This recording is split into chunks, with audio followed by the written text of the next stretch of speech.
Bonjour, je m'appelle Marie-Soleil Lallier. Et moi, Andréane Lorrain. Et vous écoutez le Balado Locaux. Parce que l'alimentation, c'est une question qui nous concerne tous. Ensemble, on va réfléchir avec nos invités à comment changer le monde, un système alimentaire à la fois. Bonjour, chers auditeurs, chères auditrices, que vous soyez au Québec, en Afrique, en Amérique du Sud, en Europe ou n'importe où ailleurs. Bienvenue à ce nouvel épisode de Balado Locaux. Donc, cette semaine, Andréane ne sera pas avec nous, mais soyez sans crainte, ce n'est que partie remise. En contrepartie, on reçoit aujourd'hui une autre des cofondatrices de Locaux, qui est Sophie Macario. Elle travaille aujourd'hui en adaptation au changement climatique et on la reçoit aujourd'hui avec son chapeau de chercheuse. Elle a effectivement complété un doctorat en sciences de l'environnement. Puis aujourd'hui, bien, elle vient nous présenter ses résultats de recherche doctorale qui portent sur l'impact des pesticides dans l'agriculture conventionnelle. Donc, l'objectif de l'entrevue aujourd'hui avec Sophie, c'est de pouvoir nous expliquer la différence entre, c'est quoi l'agriculture conventionnelle, c'est quoi l'agriculture bio-conventionnelle, et quand on parle d'agriculture paysanne et d'alternatives de pratiques, là, qu'est-ce que ça veut dire? Donc, elle va vraiment venir nous expliquer, en plus de ses recherches de doctorat, comment est-ce qu'on peut passer d'un type d'agriculture à l'autre, puis c'est quoi les défis qu'on va rencontrer, tant au niveau de la gouvernance, de l'économie ou que des pratiques agronomiques.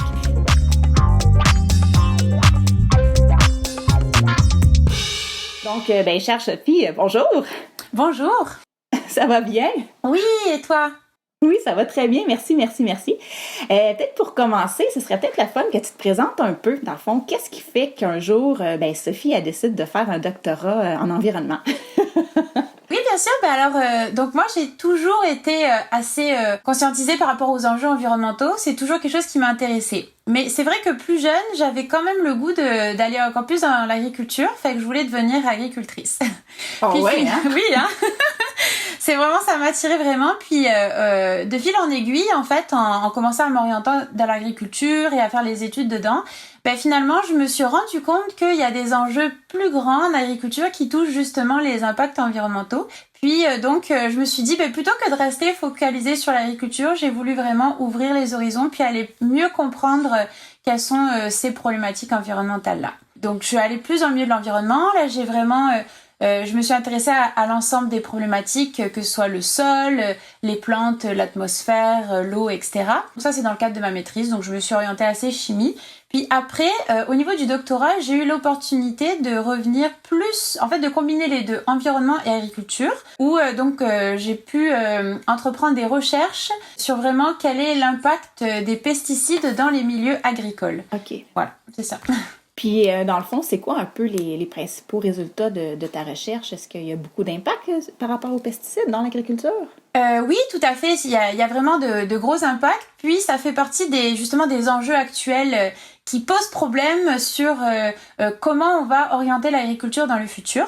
Fait que pour vous présenter un petit peu, moi, mon sujet de doctorat portait sur le comportement du glyphosate, qui est le pesticide le plus utilisé et vendu au monde. Ah oui? Oui, tout à fait. Pourquoi? Parce que c'est un pesticide qui est facile d'utilisation, qui a permis vraiment de réduire les coûts en agriculture, d'augmenter la productivité, et aussi il permet vraiment de détruire l'ensemble des mauvaises herbes, en fait, sauf les plantes concernées.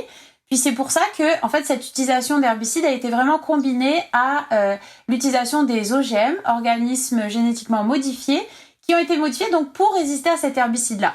Fait que c'est vrai que ça a été une avancée majeure puisque c'était comme on utilise cet herbicide-là, ça tue tout sauf notre plante. Donc en effet, on a atteint une productivité assez incroyable. Sauf que forcément, utiliser un pesticide à cette échelle-là a commencé un peu à soulever des inquiétudes. Mais en fait, pourquoi est-ce qu'on a laissé les choses avancer? C'est parce que c'est aussi un herbicide qui est quand même moins toxique que ceux qui ont été utilisés avant. Fait qu'en fait, le glyphosate s'est retrouvé comme une des seules alternatives qui permet vraiment de répondre à la demande mondiale en agriculture. Puis c'est vraiment un herbicide qui peut s'utiliser dans tous les types de cultures. Tout. Même en fait les cultures qui sont pas OGM, on peut aussi bien l'utiliser dans les vergers que dans les vignobles, qu'en grande culture, que peu importe, même en sylviculture ça a été utilisé à une époque. Là, dans le fond, toi, dans ton cadre de doctorat, tu voulais voir un peu c'était quoi l'impact, le fait d'utiliser autant de ce pesticide-là dans toutes les cultures? Oui, tout à fait, puisque c'est actuellement la solution pour assurer les rendements. Et le problème, c'est qu'en fait, à force de cette utilisation, et ça c'est ce dans le monde entier, pas que au Québec, on se retrouve vraiment avec cet herbicide-là qui se retrouve dans toutes les matrices environnementales. Puis maintenant, il y a même des études qui montrent qu'on en a dans le corps humain, là, dans l'urine. Fait que ça a vraiment posé un problème de, oui, il est moins toxique, mais avec de telles concentrations dans l'environnement, ça pose des problèmes. Puis moi, je me suis vraiment intéressée à l'aspect que, oui, on en retrouve partout, mais sur nos sols, on en met quand même des quantités assez incroyables. Et quel impact ça a sur les sols ? Avoir un sol en bonne santé, avoir un sol qui va permettre d'être durable, qui est considéré comme une ressource illimitée, c'est quand même quelque chose qui va assurer la pérennité de l'agriculture dans le monde entier.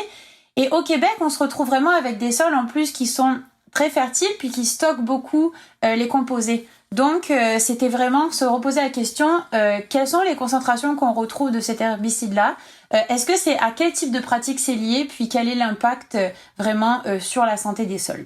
Puis, est-ce que c'est biodégradable, le glyphosate? Est-ce que c'est quelque chose qui se défait ou qui va s'accumuler dans les sols? Alors, à la base, c'est biodégradable. Donc, toutes les études qui ont été faites en laboratoire, en fait, montrent qu'il y a une très bonne biodégradabilité. Puis, dans des bonnes conditions, ça peut se dégrader en 1 mois, 2 mois, voire des fois même en quelques semaines, là. Donc, c'est sûr que par rapport à ces études-là, il y avait peu d'inquiétude là-dessus.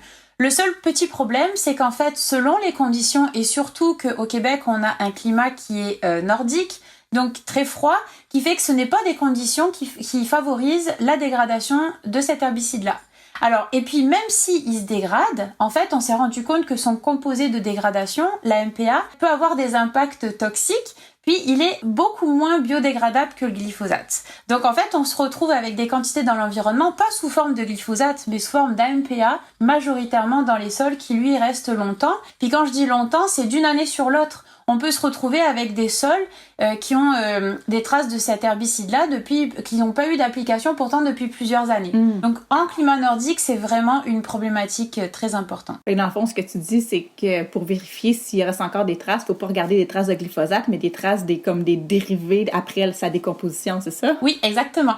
C'est de là qu'a été tout le challenge, puisque en fait, développer des méthodes pour analyser ces pesticides-là, c'était pas évident. C'est pas des herbicides qui sont faciles à analyse à l'époque, en tout cas, où on a commencé à s'intéresser à cette problématique-là. Fait que ça a demandé un développement de méthodes pour arriver à les extraire, quel que soit le type de sol. Puisqu'il y avait des difficultés dès qu'il commence à y avoir des taux de matière organique un peu plus importants ou c'est plus difficile à analyser. Donc, en fait, c'est vrai que une analyse de routine dans les sols québécois, il y en avait pas avant, justement, que avec l'équipe de recherche, on se lance. Donc, et c'était ça l'enjeu, c'est comme essayer de voir où c'est qu'on en est rendu là, que les agriculteurs se rendent compte que dans leur sol, ça s'est accumulé depuis pas mal d'années, puis qu'on en est rendu quand même à des taux qui maintenant peuvent même impacter leur culture aussi. Ah oui. Fait que même si on arrêtait aujourd'hui de mettre du glyphosate, il y aurait encore des dérivés dans les sols pour encore plusieurs années, peut-être? Oui, vu les concentrations, oui, tout à fait. Surtout qu'en plus, un autre aspect des résultats de mon doctorat, c'est que ces pesticides-là sont aussi quand même mobiles. Ils peuvent être mobiles selon les conditions. Donc, c'est-à-dire que, normalement, c'est des composés qui restent dans les sols, normalement. Ça aussi, ça fait partie des propriétés qui ont été mises en avant en laboratoire. Sauf que selon les conditions météorologiques, c'est-à-dire qu'en fait, au Québec, on a quand même de fortes fontes de neige au printemps. On a quand même des endroits où il y a beaucoup d'eau, des inondations, l'eau qui s'accumule. Il y a beaucoup de champs aussi où il y a une forte couche d'argile en dessous, ce qui fait qu'il peut y avoir quand même du ruissellement de ces composés-là. Et aussi, ce qu'on s'est rendu compte, c'est que c'est lié aussi à beaucoup de pratiques qui sont associées avec ça. Parce qu'en agriculture conventionnelle, le problème, ce n'est pas forcément pour la dégradation des sols, ce n'est pas forcément que une histoire de pesticides, c'est aussi une histoire de pratiques associées. C'est une combinaison.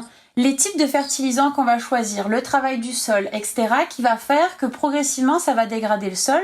Un sol qui se dégrade, qui est moins fertile, de moins bonne qualité, il va comme plus accumuler ces composés-là, ou alors il va permettre une diffusion selon les types de sols plus importante. Et il va y avoir une moins bonne capacité à dégrader aussi, puisque toute la microbiologie du sol est en moins bonne santé, puis est moins capable de dégrader et de consommer ces composés-là. Donc on se retrouve vraiment avec une contamination, entre guillemets, même si le mot, une présence, on va dire, de ces composés-là qui augmente au fur et à mesure du temps. Donc là, vous imaginez bien, le sol est moins capable de faire son travail de dégradation, et en plus, les quantités d'herbicides appliqués augmentent et les pratiques s'intensifient, puisque les pratiques qui vont avoir un impact, comme la fertilisation, vont s'intensifier au plus le sol est dégradé, c'est pareil. Donc ça fait qu'on a vraiment un effet de plus en plus intense des pratiques sur les sols. Puis, dans le fond, toi, tu étudies beaucoup la situation ici au Québec, mais est-ce qu'il y a des liens à faire avec d'autres pays dans le monde? Est-ce que, par exemple, au Brésil, vous avez fait aussi des comparaisons, des études similaires? Tout à fait. C'est ça, c'est qu'en fait, au Québec, on a quand même une régulation au niveau de l'utilisation des pesticides, dans le sens que on essaye quand même depuis plusieurs années de limiter quand même les applications. Puis surtout qu'au Québec, ce qu'il faut savoir, c'est qu'on a une période culturale par année. C'est-à-dire qu'on plante les grandes cultures comme ça, pendant l'été, on les une fois par année, puis l'hiver, c'est comme au repos. Il y a des pays où ce n'est pas le cas, puisque selon le climat, en fait, on va pouvoir pousser à deux cultures dans l'année, voire même des fois 3. Et ce qui fait que c'est 3 fois plus d'applications d'herbicides, 3 fois plus de pratiques assez intenses. Puis aussi la grosse différence, donc ça c'est au Brésil, qu'on s'est rendu compte que c'est quand même des sols qui en fait ne sont pas du tout fertiles à la base. Fait qu'il y a des endroits dans le monde où une culture justement de cette façon-là en plusieurs années, on peut avoir, c'est même pas dégradé, c'est totalement détruit un sol. Puis une fois qu'un sol est complètement détruit, il n'y a pas d'autre possibilité que d'aller plus loin. Et donc c'est là où ça rentre les enjeux aussi de déforestation, etc. Donc faut faire vraiment attention à cet aspect-là. C'est pas parce que c'est un pays plus chaud que soi-disant ça se dégrade plus vite que finalement la réalité est de même. Il y a beaucoup de facteurs. Et c'est ça qui est assez compliqué justement jusqu'à maintenant pour comprendre les enjeux que peuvent avoir ce genre de pratiques sur les sols, parce que ça dépend des pratiques qui sont vraiment différentes et adaptées aux régions. Ça dépend du climat, ça dépend du type de sol, ça dépend aussi, quand je dis pratique, c'est comme tous les intrants qu'on met avec, ça dépend des catégories de plantes qu'on met. Donc il y a vraiment un ensemble d'enjeux qui peuvent vraiment avoir un énorme impact. Notamment, mettons par exemple en Amazonie, où c'est là où on enregistre quand même à l'heure actuelle les plus gros impacts. Certaines cultures, au bout de quelques années, là, de 5 à 6 ans, certains sols sont plus utilisables à ce point-là. Donc c'est quand même un enjeu très important. Dans le fond, je sais pas si tu serais capable de nous décrire un peu c'est quoi la différence entre, mettons, une agriculture conventionnelle, puis une agriculture conventionnelle mais biologique. Est-ce qu'il y a une différence entre les deux, en fait? Oui, alors c'est un peu sur plein d'aspects, puisque c'est au niveau des plants utilisés, c'est au niveau des pratiques et c'est au niveau du marché de destination. Fait que vraiment, le conventionnel, c'est vraiment ce qui est, en fait, avec une utilisation de pratiques conventionnelles, c'est-à-dire utilisation de pesticides, utilisation de fertilisation non raisonnée, de travail du sol, etc. Juste pour nos auditeurs, fertilisation non raisonnée et travail du sol, ça veut dire quoi? Oui, ça veut pardon. Dire quoi? Alors, fertilisation non raisonnée, donc fertilisation, c'est vraiment tout l'apport de nutriments au sol, puisque en fait, quand on produit année après année, au bout d'un moment, ce qu'il y a dans le sol ne suffit pas à nourrir les plantes. Surtout dès qu'on parle de céréales et d'oléagineux, donc tout ce qui est oléagineux, c'est plus le soya, etc. Tout ce qui est grande culture comme ça, c'est des cultures très demandantes qui ne sont pas des cultures qui pousseraient comme naturellement au Québec, mettons.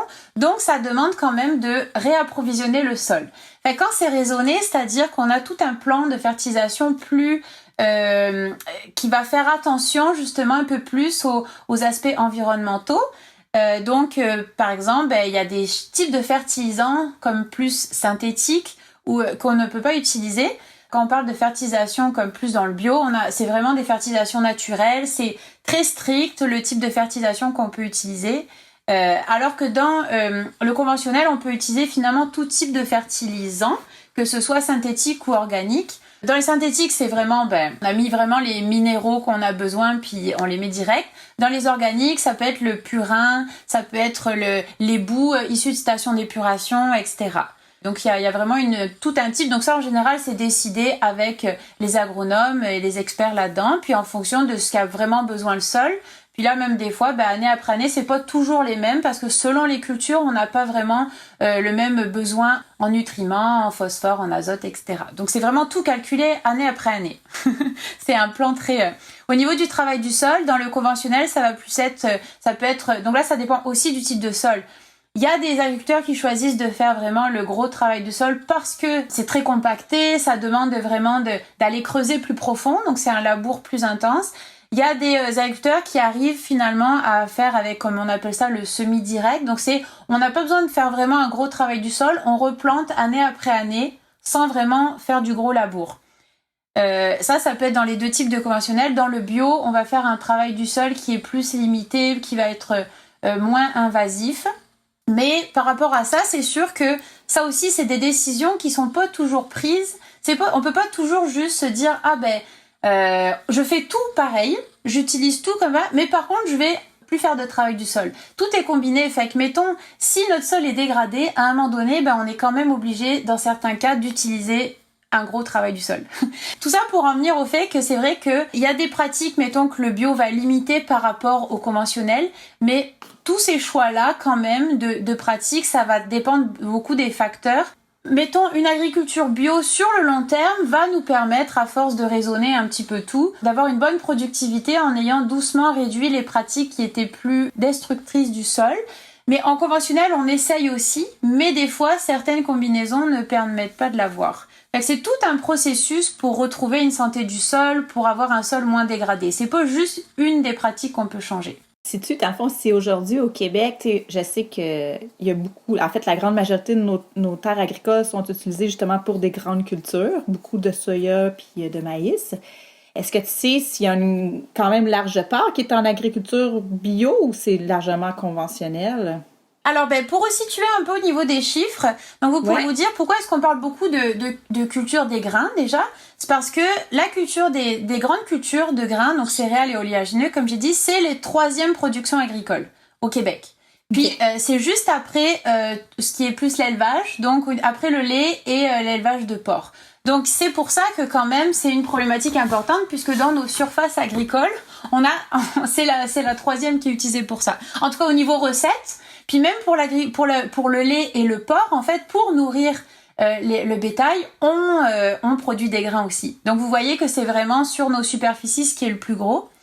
Et là-dedans, le bio c'est une part qui augmente vraiment au fur et à mesure.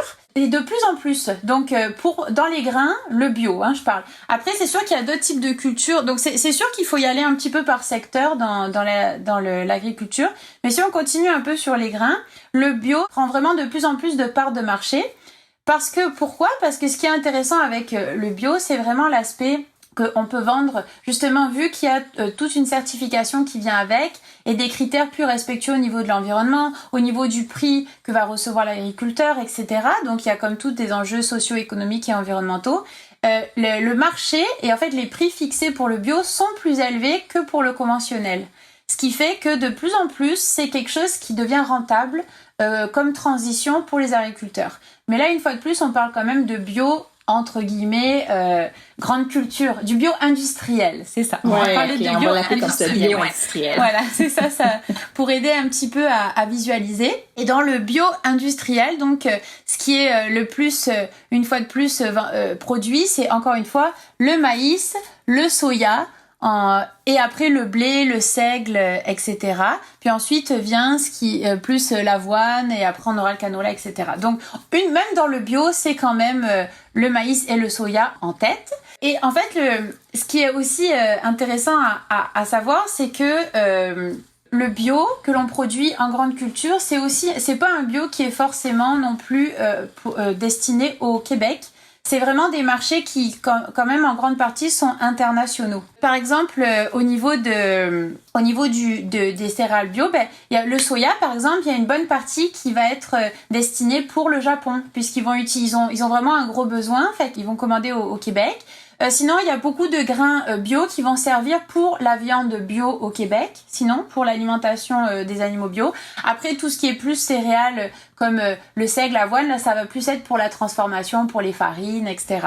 Mais ce qu'il faut savoir, c'est que en bio, on a beau commencer à faire la transition, il y a quand même encore, on n'arrive quand même pas à produire au niveau du bio des céréales assez pour nourrir tout le bétail ou toutes les utilisations qu'on aurait besoin au Québec. Fait qu'on fait encore de l'importation de céréales bio de l'international, hein, quand même. Fait que c'est quand même assez compliqué au niveau du marché parce que justement, c'est pas des liens directs, c'est pas vraiment toujours tout le secteur agricole n'est pas forcément fait pour directement, genre le producteur produit directement pour les besoins de la consommation au Québec. C'est vraiment un marché international et même les prix sont fixés à l'international. Le prix des grains est fixé sur les marchés d'Amérique du Nord, etc. Ça fait que ça complexifie un petit peu tout le puzzle de l'agriculture au Québec. Oui, je peux comprendre effectivement. Parce que, tu sais, c'est sûr que on va le voir dans les prochaines balados, il y a beaucoup de gens avec qui qu'on va recevoir. Tu sais, eux, ils sont plus dans les circuits courts. Fait qu'ils sont vraiment dans un marché qui est beaucoup plus local, dans une production qui vise d'abord et en premier lieu à nourrir les Québécois. Fait qu'on est vraiment comme dans un autre paradigme, si on peut dire. Puis, ce qui m'amène peut-être à la prochaine question. Selon toi, c'est quoi les défis si on voudrait aller au-delà de l'agriculture bio industrielle?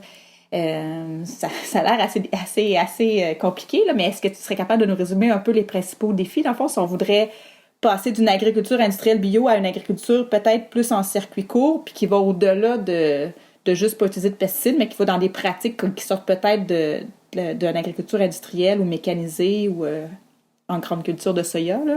Oui, tout à fait. Ben, en fait, c'est ça. Ben, déjà, c'est sûr que l'un des principaux défis, c'est vraiment ce manque de lien en fait directement entre les besoins de consommation puis la production. C'est sûr qu'un des aspects, c'est que à l'heure actuelle, les agriculteurs, c'est quand même, en fait, on parle d'agriculteurs, on les voit on les visualise en tant que personnes à la même échelle que les citoyens, mais en fait, finalement, des fermes, c'est des entreprises quand même. Donc, ils font quand même partie d'un système. Dans le système agroalimentaire où il y a tout un marché qui est créé depuis très longtemps en fait. Donc c'est vrai que ces agriculteurs-là, en fait, les producteurs répondent à un besoin dans les marchés qui est le plus favorable pour eux.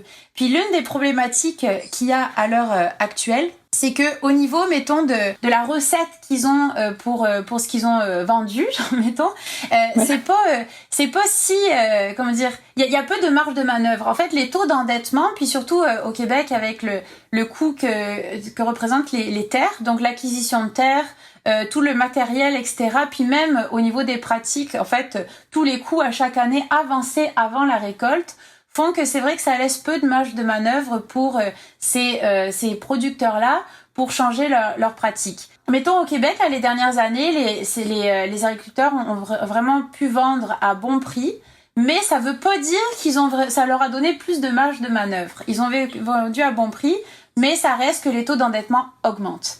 Donc ça, c'est une des principales problématiques, c'est en fait l'encadrement. Quel est le soutien qu'auraient les agriculteurs pour changer leur pratique? Si on s'intéresse un peu à ça, c'est que si on revoit, comme on expliquait, le schéma un petit peu des sols où depuis quelques années, voire des dizaines d'années, voire plus que ça, on utilise des pratiques conventionnelles, puisque c'était ce qui était le plus favorable pour le marché. On imagine ces sols-là qu'à force avec les pratiques, c'est devenu quand même des sols où en fait tout est dosé de façon synthétique. C'est-à-dire que on veut planter telle plante, on va choisir l'espèce et la semence parce que c'est celle qui est la plus productive. On va on va mettre tel fertilisant parce que ça permet de répondre aux besoins. On met tel pesticide, on arrose de telle façon. Puis en fait tout est calculé pour que genre du moment où on plante jusqu'au moment où on récolte, on ait maximisé la production. Mais ça, comme j'ai dit, ça ne permet pas une restructuration du sol. C'est-à-dire que des pratiques où on a endommagé les sols d'année après année, ça va demander en fait, pour restructurer les sols, ça demande quand même pas mal d'années supplémentaires si on changerait les pratiques. Et c'est ça qui est difficile en fait à absorber pour les agriculteurs. Surtout que, mettons une transition du conventionnel au bio par exemple, c'est pas forcément, ça peut être accompagné, un peu subventionné, mais c'est pas, on va pas, tant qu'on n'a pas la certification bio, on ne peut pas vendre au prix du bio. Donc ça veut dire que le moment où on était conventionnel avec une forte productivité et le moment où on devient par exemple bio avec un sol qui permet de correspondre aux exigences de la certification bio, mais il peut y avoir comme plusieurs années, jusqu'à 5 ans, même des fois certains sols, je sais pas moi, jusqu'à 10 ans pour avoir quand même quelque chose de vraiment rentable. Fait que c'est vraiment cet accompagnement-là qui est quand même assez difficile. Fait que ça te prend quand même des conditions favorables pour l'agriculteur pour arriver à le faire. Et là, on parle même pas de ce qui est agriculture paysanne, puisque agriculture paysanne, à l'heure actuelle, c'est quand même dans des exploitations de beaucoup plus petite taille. C'est-à-dire que le taux d'endettement n'est pas le même. Les exploitations sont de plus petite taille, c'est géré plus à échelle humaine. Fait que c'est pas les mêmes enjeux forcément. Pour que des grosses fermes passent à la taille en agriculture paysanne, ça demanderait encore un autre gap supplémentaire là. Fait que c'est ça qui est pas évident. Surtout que la tendance ces dernières années, ça a montré vraiment que face à l'augmentation des coûts, de plus en plus en fait de fermes revendent ou ne sont pas, s'il y a pas de relève, mettons, en général, c'est des plus grosses fermes qui sont capables de racheter les plus petites. Fait qu'on se retrouve doucement avec de moins en moins de fermes, mais qui sont de plus en plus grosses. Fait que ça aide pas à cette transition-là. Donc, il y a un défi qui est à la fois notre santé du sol qui a été dégradée pendant des années qu'on doit reconstruire. Puis pendant qu'on reconstruit notre santé de sol, on peut pas vraiment vendre au prix du bio. Donc, on se retrouve un peu comme peut-être à devoir investir davantage d'argent, mais pas avoir plus de revenus. Puis en plus, on n'a pas la certification. Puis en plus, c'est des nouvelles pratiques qui doivent être mises en place. Puis en plus, ceux qui seraient peut-être le plus intéressés à mettre en place ces pratiques-là, qui est la relève agricole, qui est plus intéressée par une agriculture paysanne à petite échelle, mais n'a pas les moyens financiers d'acheter des immenses terres agricoles industrielles. Exactement, tout à fait. Puis ça, c'est sans compter la pression du marché, le fait qu'en fait, souvent, c'est conseillé aux agriculteurs, que ce soit d'ailleurs pour le conventionnel ou pour le bio, de vendre à l'avance leur production. Fait que souvent, ils vendent à l'avance pour absorber les coûts. C'est dès l'année d'avant qu'il faut déjà qu'ils aient programmé comme leur production. Fait que forcément, une fois que ils se sont engagés sur les marchés, c'est pareil. S'ils se sont engagés avec des pratiques, mettons, ils achètent tel type de semences, parce que c'est beaucoup lié à ça aussi. Ils achètent tel type de semences pour laquelle il y a des recommandations et des experts qui disent que les pratiques pour arriver à la bonne productivité, c'est ça, ça, ça.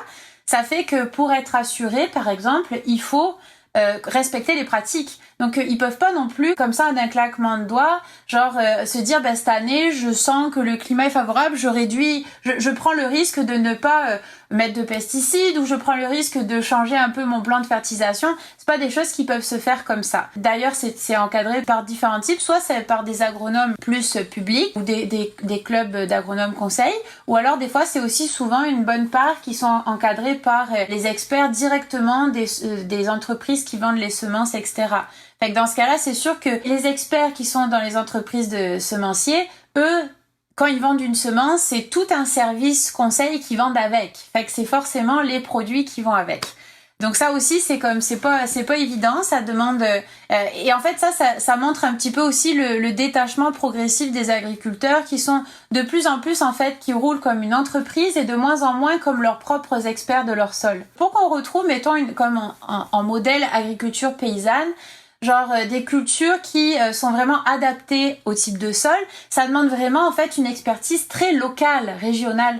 Donc ça demanderait en fait vraiment de recréer un réseau d'experts régionaux adaptés à leur type de sol, à leur microclimat, et ça demande justement de année après année replanter des semences qui sont de plus en plus adaptées au sol.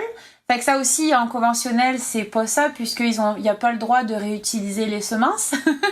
Fait qu'il y a vraiment une multitude d'enjeux qui fait que c'est pas facile de passer d'un producteur conventionnel à redevenir un expert de vraiment son sol qui est capable d'arriver à connaître tellement les enjeux et son sol qu'il est capable d'assurer une productivité qui répond vraiment à la demande. Parce que dans le fond, de ce que je comprends, de ce que tu dis, c'est qu'un sol, c'est quelque chose qui est vivant puis qui est donc unique.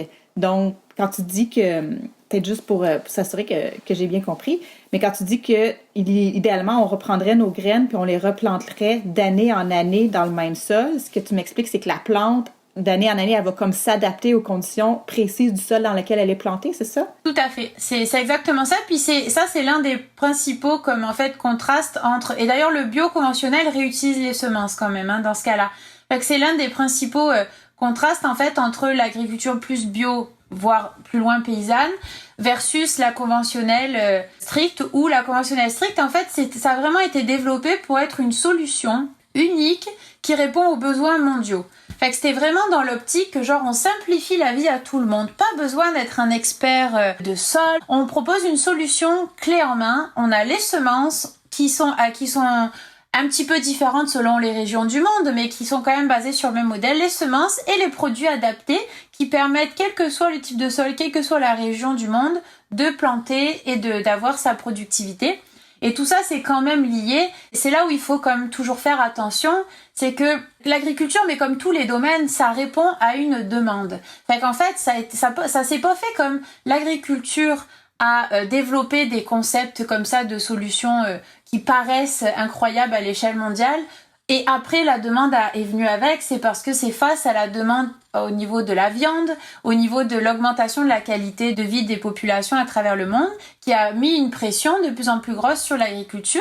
Et donc, forcément, pour répondre à la demande, il a fallu trouver des solutions qui permettent d'augmenter drastiquement la productivité. Il faut toujours garder en tête que tout est interlié. C'est un peu comme l'œuf et la poule. On sait pas lequel était en premier, là. C'est vraiment un travail pour aider une agriculture à transiter plus vers un plus gros respect des sols, vers une agriculture durable, mettons. Ça prend vraiment en fait aussi un changement au niveau de la consommation. Si on adapte la demande mondiale, il y aura moins besoin de produire de grains par exemple, parce que les grains c'est principalement pour nourrir les animaux. Fait que si mettons on se rend compte qu'au niveau de la demande mondiale c'est plus des légumes dont on a besoin, on produira moins, on dédiera pas la majorité des terres à des céréales pour nourrir le bétail. Fait que c'est vraiment lié. Puis veut pas, c'est que le Québec subit quand même une pression du marché international au niveau des grains. Puis par exemple, si le Québec produit moins ou vend moins cher, il a quand même tous ses compétiteurs tels que les États-Unis qui vont reprendre un peu plus de place sur le marché. Puis ça, c'est toujours un petit peu difficile soit on fait une transition complète, puis on décide que au niveau de l'agriculture, on re-régionalise plus comme mettons la production avec la consommation. Mais tant qu'on reste tourné vers l'international, là on va toujours subir un peu comme en fait les autres compétiteurs, puis la productivité ailleurs, le prix ailleurs, etc. Fait que c'est vraiment des décisions collectives qu'on doit prendre, là. On peut pas, de ce que j'en comprends, on peut pas demander à l'agriculteur de porter sur lui-même, sur lui seul, en fait, cette décision de faire une transition-là. Il faudrait que collectivement au Québec, on décide qu'on voudrait faire une plus grande place, non seulement à l'agriculture bio, mais à l'agriculture paysanne aussi, pour avoir des terres qui sont peut-être à plus petite échelle, puis qui visent d'abord et avant tout à nourrir les communautés plutôt qu'à nourrir du bétail, là. Tout à fait. Puis ça fait le lien avec, mettons, là, il y a un nouveau plan d'agriculture durable qui est sorti pour 2020-2030. Puis c'est vrai que dans ce plan-là, on prend en considération comme, OK, on va faire le maximum sans changer le marché, en fait, pour répondre toujours à la demande du marché, on va faire le maximum pour mieux former les agriculteurs, pour à limiter les pratiques nocives pour l'environnement, pour augmenter la santé des sols, etc. Ça, c'est pris en compte. Mais le problème, c'est que ce système-là a quand même des limites. On a beau comme faire le maximum, tant qu'il faut comme produire une certaine quantité, tant que les consommateurs veulent quand même consommer des produits à l'international ou plus de viande, il faut que quelqu'un produise. Puis ça, c'est vraiment un parallèle aussi avec d'autres pays, que c'est encore pire la situation. Mettons, comme on parlait genre au Brésil ou quoi, ou genre dans ce cas-là, il y a tellement, en fait, le Brésil, mettons, c'est comme le principal grenier du monde, là, en tout cas, c'est au niveau du soya, c'est le premier producteur de soya au monde, puis il produit quoi? Principalement pour l'alimentation animale. Puis le problème, c'est que c'est pareil, tant qu'on consomme de la viande, ça va être difficile de baisser, parce que si c'est pas le Brésil qui produit, ça va être quelqu'un d'autre. Fait que c'est vraiment ça à reconsidérer. Fait que oui, dans les possibilités de transiter, en effet, ça ne peut pas être que sur les épaules des agriculteurs. C'est parce que il y a des pressions trop énormes. Ça prend vraiment en fait un travail intégré, concerté, tous ensemble, que ce soit les consommateurs, les décideurs et tous les acteurs, pour ensemble décider de changer. Si on décidait que justement au Québec, on écoute les besoins de la population, on revoit qu'est-ce qui a besoin comme aliment précisément, et on se fixe des objectifs, mettons que dans les prochaines années, on veut que 90% de la nourriture soit consommée, soit produite au Québec, ça va forcément transformer complètement le marché. Et donc dans ce cas-là, en transformant le marché, ça va réajuster la balance de qu'est-ce que les producteurs doivent produire, comment ils vont être aidés, comment l'agriculture sera subventionnée, comment les assurances vont rentrer en compte là-dedans, comment on repense le système en circuit plus court. Mais pour ça prendrait aussi, parce que il faut quand même savoir qu'au niveau du Québec, la majorité de ce qu'on consomme provient de l'international encore. Donc en consommant de l'international, ça permet pas non plus de supporter l'ensemble des agriculteurs au Québec. Effectivement, c'est des grandes questions toutes interreliées. Comme tu dis, ça prend, comme tu disais, un plan intégré. Puis peut-être aussi une discussion collective. Tu sais, je pense que, comme moi, de toutes les années que j'ai fait à l'école, j'ai jamais étudié la question de l'agriculture puis du système alimentaire. Puis je pense que ça devrait être une notion qu'on apprend. Là. C'est quand même quelque chose de base. Puis moi, j'ai appris, justement, quand on travaillait sur cette balado-là, puis assez récemment, que la majorité de nos terres agricoles servaient à la production de grains pour des animaux pour fournir de la viande, finalement. Puis tu sais, je me demande dans quelle mesure, en fait, si les Québécois et Québécoises sont conscients, en fait, de l'utilisation qui est faite aujourd'hui des terres agricoles, tu sais. Mais effectivement, tu sais, si on pouvait avoir cette discussion-là ensemble de c'est quoi la quantité de terre qu'on a, c'est quoi la quantité de bouche à nourrir qu'on a, puis discuter ensemble, qu'est-ce qu'on a envie de produire sur nos terres, puis de mettre, justement, permettre aux gens de pouvoir nommer qu'est-ce qu'ils auraient envie de manger, puis avoir aussi comme conscience de c'est quoi les impacts de ce qu'on mange, puis ça prend de discuter de ça, hein? Puis pour compléter un petit peu, des fois il y a des pistes de solutions parce que mettons à l'heure actuelle, c'est vrai que j'y pensais là en même temps qu'on parlait. C'est vrai que pour l'instant aussi les critères de qu'est-ce qui est un grain qui va être vendu, quels sont les critères qui font que on veut choisir tel type de culture ou tel type de qualité, mettons. C'est ça, c'est vraiment lié au marché, puis justement à est-ce que c'est pour la viande, etc. Mais même au niveau de la qualité des grains, pour l'instant, il y a encore beaucoup à faire. La qualité de ce qui est vendu, des grains ou même des autres produits. D'ailleurs, là, ça fait lien avec le maraîchage et tout. Quelle est la qualité des produits qu'on vend? Est-ce que c'est l'aspect plus visuel qui nous intéresse ou alors est-ce qu'on pourrait commencer doucement à valoriser d'autres critères? Mettons, est-ce que le consommateur, justement, le choix et justement le prix ou la valorisation de certains produits, ça pourrait être basé sur la qualité nutritionnelle des produits, les produits qui sont le plus chargés en protéines d'intérêt ou quoi, au lieu que ce soit juste comme le visuel. Ça pourrait être comme, est-ce que cette type de culture, quel impact ça a sur la santé des sols, les usages sur l'eau, etc. Fait que si on se basait vraiment, quels sont les produits qui sont le plus valorisés pour la consommation, si ça se basait vraiment sur des critères vraiment différents de ce qui existe à l'heure actuelle, ça pourrait aussi pousser les agriculteurs à changer. Le prix augmente si c'est plus le prix en fait qu'eux sont payés en fait leur compensation monétaire mettons dépendait de la qualité nutritionnelle, de la qualité de l'aliment, de l'impact environnemental. Ça pourrait vraiment aider. Justement, quand c'est moins nutritif, que c'est plus destructeur, à ce moment-là, on pourrait penser, dans ce cas-là, ils ont moins de subventions. Puis dans l'autre sens, on valorise vraiment les produits de qualité. Sauf que c'est vrai que le problème, c'est que pour l'exportation, à l'heure actuelle, c'est pas des critères qui sont pris en compte. Mettons pour les céréales, c'est vrai que les critères, ça va être des critères visuels, humidité, puis genre est-ce qu'il y a des taches noires là, tu sais, c'est ça. Fait que c'est vrai que c'est pas encore des critères qui valorisent tout le travail des agriculteurs en arrière. Puis tu sais, si vraiment on revalorisait comme tout ce travail en arrière là, ça permettrait vraiment aux agriculteurs d'ajuster leurs pratiques. Puis je pense que dans un contexte comme ça, ils seraient ouverts à le faire. Il y a pas de raison. Ils sont les premiers à voir leur sol dégradé, mais dans un contexte où rien n'est valorisé à part la productivité, c'est difficile de changer. Ouais, je pense qu'il faut avoir des critères qui se font au-delà de juste la productivité. Dernière question, Sophie, mais c'est quand même une grande question, hein? Si on se donnait les bons outils, là, dans ton monde idéal, là, à quoi ça pourrait ressembler un système agroalimentaire du Québec en 2050? Quelque chose qui serait positif, mais qui serait aussi réaliste, là. Donc moi, je le verrais un peu plus, qui fait la suite un petit peu de ce que j'ai abordé là tantôt. Je verrais vraiment donc, c'est ça, un système qui est beaucoup plus comme intégré, concerté, avec vraiment comme des prises de décision prises avec l'ensemble des acteurs, mais en ne séparant pas la productivité, la production de la transformation, de la consommation. En fait, vraiment mettre en place un lien entre nos producteurs et nos consommateurs. Donc, c'est-à-dire que ce serait comme voir, en fait, quels sont les besoins alimentaires des Québécois pour qu'ils soient en bonne santé.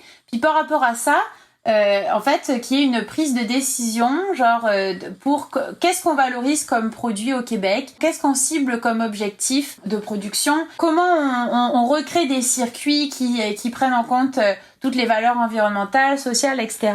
Et donc moi, comment je le verrais, c'est vraiment un monde où les agriculteurs redeviennent plus des experts, ils sont impliqués, ils ne sont plus juste des exécutants, ils font partie de la prise de décision, ce sont des vraiment experts. Ils redeviennent experts de leur culture, de leur sol, ils ont un lien plus direct avec les consommateurs, ils s'impliquent pour orienter la consommation aussi, donc vraiment les réorienter. Puis ça prendrait donc des agriculteurs plus formés, qui ont quand même un vrai soutien des décideurs, un vrai soutien des consommateurs. Et puis là-dedans, ça prendrait aussi, c'est ça, des consommateurs qui se rendent compte en fait qui sont plus conscientisés, quoi, qui se disent que justement, qu'est-ce qu'ils pourraient comment ils pourraient ajuster leur consommation avec ce qu'on fait au Québec. Donc vraiment, en fait, ouais, c'est ça. Moi, principalement, parce que c'est sûr que c'est pas une question facile à répondre comme ça, Normal. Mais vraiment, je le verrais comme qu'on redevienne chacun des experts sur le même niveau, que ce soit pas déconnecté, on reconnecte l'ensemble des acteurs et on travaille ensemble. Puis on travaille ensemble sur l'ensemble des enjeux. Pourquoi pas des tables de décision, concertation où il y a l'ensemble des acteurs. Donc vraiment, sincèrement, réimpliquer plus les agriculteurs et les consommateurs dans toute la prise de décision. C'est sûr que l'aspect de reconnecter la recherche et les décideurs, mais en faisant que la recherche aussi, elle est orientée sur des nouveaux concepts, sur ces concepts de système alimentaire durable, etc., au lieu d'être trop ciblé productivité puis production. Fait que vraiment considérer comme le système alimentaire en tant que tel. Puis ça permettrait d'avoir justement un nouveau soutien de l'agriculture. Puis là, je le verrai avec une multitude d'agriculteurs qui répondent aux besoins. Donc, de repasser à des plus petites fermes, que l'agriculture soit quelque chose que genre si on est à l'école encore et qu'on a envie de devenir agriculteur, c'est quelque chose que c'est possible. C'est possible, on est bien encadré, c'est le fun, genre on peut se lancer dans une multitude de cultures, dans une culture qui a on regarde l'énorme catalogue de ce qu'auraient besoin les Québécois au niveau culture, puis on peut se lancer dans ce qu'on veut, genre les pois chiches, n'importe quoi. Puis fait que c'est ça, je le verrai de même. Puis et bien sûr comme où on prend en compte aussi toutes les problématiques d'usage, de l'eau, de tout ce qui vient avec aussi au niveau des changements climatiques, etc., qui s'en viennent. Fait que c'est-à-dire que on essaie d'être là dans la prévention, on travaille ensemble, on teste des pratiques, quand il y a quelque chose qui marche bien, on le partage avec tout le monde, en tout cas. Puis au lieu de remettre la compétition entre les agriculteurs, vraiment genre refaire un genre de puzzle de réseau de soutien, où il y a même une implication aussi des intermédiaires, là, que les magasins, que mettons les commerces refassent aussi un lien plus serré avec les producteurs, que on s'adapte, on repense notre agriculture ensemble, tous ensemble. Mais je pense que c'est un très beau mot de la fin, qu'on repense notre agriculture tous ensemble. Mais un immense merci, Sophie. C'était vraiment très intéressant. Je pense que tu nous as vraiment aidé à mieux comprendre c'était quoi l'agriculture conventionnelle, le bio plus industriel, puis la distinction justement avec l'agriculture paysanne qui essaie d'émerger aujourd'hui, mais pour lesquels c'est pas facile. Puis tout comme toi, je pense effectivement qu'on a besoin dans le futur de revenir vers des modèles plus intégrés d'agriculture dans lesquels tout le monde aurait son mot à dire en fait sur ce qu'on veut, puis de revenir à la base en commençant par c'est quoi nos besoins nutritionnels, puis comment est-ce qu'on répond à ces besoins nutritionnels-là à partir des ressources qui sont disponibles sur le territoire du Québec. Puis exactement comme tu dis, de remettre l'agriculteur au cœur de ces modèles-là, dans le sens que d'en faire, comme tu dis, des experts qui connaissent bien leur sol, qui connaissent bien leur région, qui sont en mesure de nous dire qu'est-ce qui peut bien pousser en fait. Puis comme tu disais, que ça devienne possible de devenir agriculteur, mais aussi valoriser, que ce soit un métier qu'on ait envie de faire, parce que c'est quand même à la base de la vie et des sociétés quand on y pense. Puis aujourd'hui, mais c'est quoi? Je sais même pas c'est quel pourcentage de la population qui est agriculteur, mais je pense que dans un 2050, on pourrait imaginer une plus large part de la population qui vit de l'agriculture, en fait. Tout à fait. Qui est l'un des services essentiels de Ouais. base, mais qui finalement est quelque chose qui fait peur pour se lancer. Fait que c'est dommage, en effet, tout à fait. Parfait. Ben écoute, un immense merci. Je sais pas si on peut te suivre, je sais pas si sur les réseaux sociaux, les trucs de LinkedIn, ou si les gens veulent en savoir plus sur toi. Dans le fond, on pourrait mettre peut-être tes coordonnées en bas de la balado si tu veux. Oui, avec plaisir. Bon, ben excellent. Fait que ben sur ça, je te souhaite une bonne année 2021. Merci à toi aussi. Merci beaucoup. Puis, chers auditeurs, chères auditrices, on espère que vous avez apprécié et on se revoit la semaine prochaine. Au revoir!